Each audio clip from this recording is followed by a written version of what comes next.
Bom, vamos começar então passo a passo bem simples de como é que funciona, como é que deve ser usado, na verdade, né? Não como funciona, mas como deve ser usado o localizador apical, que é um equipamento, eu acredito que um dos principais, um dos primeiros investimentos que quem faz endodontia no consultório deve fazer, tá? Tanto pela precisão que ele possibilita durante a odontometria, muito acima da precisão da odontometria radiográfica, também pela agilidade que ele traz aí ao atendimento. O equipamento é esse aqui, no caso, um Novapex. Vou ligar ele no botão de ligar. Ele tem um display onde ele simula aqui o terço apical do canal, então a ideia é que quando a lima esteja se aproximando da região de forame apical, ele comece a acender as luzes aqui desse painel. Eu tenho a opção de manter o volume mais alto, regular esse volume mais baixo, até mesmo deixar sem qualquer volume, ok? No momento eu vou deixar o volume intermediário aqui para ver se funciona pra gente. No cabo desse localizador, ele se divide em duas pontas. Uma ponta é onde vai a alça labial, e essa alça labial, ela no momento da utilização do localizador, ela deve ser apoiada no lábio do paciente, e na outra ponta desse cabo vai o grabber do localizador, ou a presilha, que na verdade é a parte do localizador que vai se conectar então à haste metálica do instrumento da lima que vai estar lá no momento da odontometria. Vamos simular então, aqui no caso, essa leitura, essa utilização do localizador. A única coisa que eu vou trocar aqui é a alça labial pelo simulado aqui de alça labial que eu tenho no meu simulador de odontometria.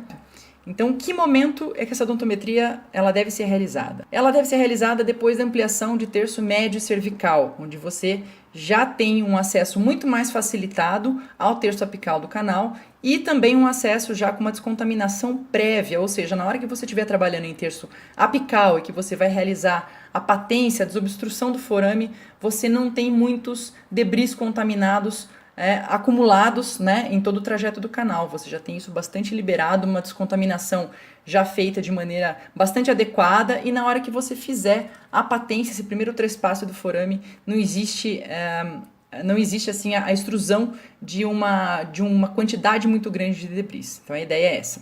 Então chegamos nesse momento. O que eu tenho aqui dentro do canal nessa hora? Como é que tem que estar o canal? Ele tem que ter umidade, tá? Então vamos supor que você use clorexidina, 2% gel como sua substância química auxiliar, ou que você use hipoclorito de sódio, ou uma ou outra, ou soro fisiológico.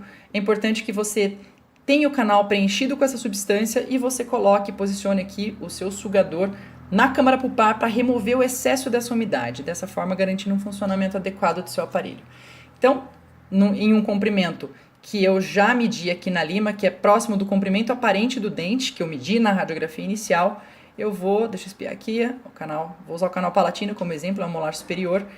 Nesse comprimento aqui, eu vou inserir o meu instrumento. Então, a alça labial já está em posição. No caso, se fosse clinicamente, estaria apoiado no lábio do paciente.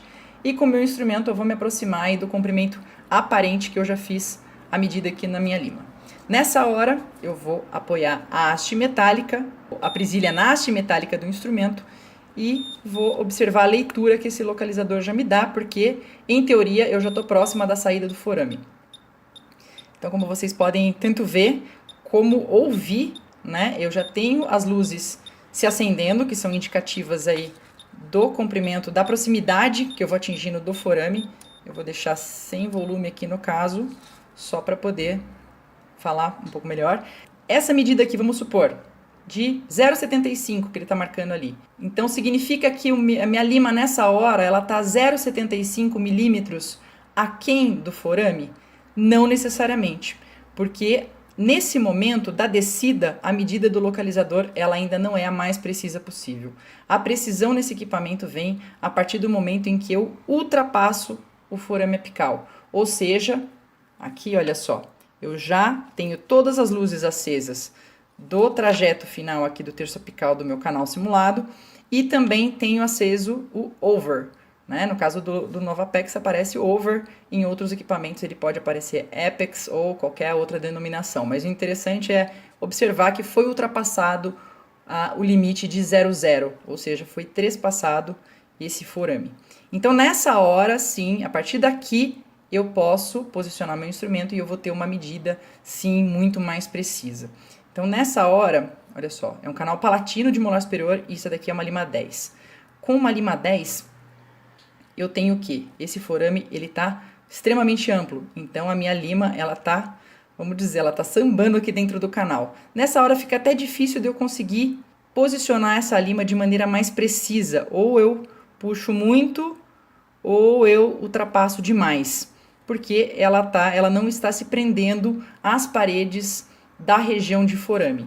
Nessa hora é interessante que eu pegue, notando isso, notando que essa lima ela é uma lima pouco calibrosa para o diâmetro inicial desse canal, eu já vou passar logo aqui para uma lima 20, tá? Porque esse forame ele está bem amplo, então vou posicionar um instrumento que se adapte da maneira mais justa possível, né, inicialmente a esse diâmetro inicial do meu forame.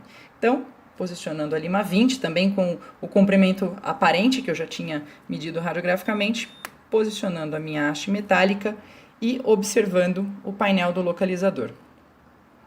Ultrapassei o 00, ou seja, fui mais apical, já estou em ligamento periodontal aqui, e agora sim eu faço o recuo e estabilizo o meu localizador na medida do 00. Certo? Então é essa medida que tem que ser encontrada, que deve ser encontrada no momento da odontometria eletrônica. Feito isso, eu vou me certificar aqui de qual a referência que eu vou usar, né, aqui do meu dente. É bom que seja uma referência bem que possa ser reproduzida, vamos supor que esse caso vá para uma segunda sessão, fique fácil de eu identificar essa referência aqui. Tá? Tendo ajustado a referência, eu posso até dar um double check nessa hora aqui para ver se eu não movimentei o meu instrumento, não movimentei nada. O 00 estava ali aceso do mesmo jeito. Então, nesse momento, eu tenho aqui medido de maneira bem precisa o comprimento real desse canal. No caso aqui, verificando na régua, 22 milímetros. Certo? Então, o localizador apical, ele é um equipamento extremamente útil, simples de ser utilizado. É lógico, existem algumas situações aí que elas podem atrapalhar um pouco a sua leitura. Aliás, tem um vídeo bem bacana a respeito disso, que eu falo mais das dificuldades que a gente pode encontrar durante a leitura, mas para a grande maioria dos casos, o funcionamento se dá de maneira bem adequada, seguindo esse passo a passo aqui bem simples.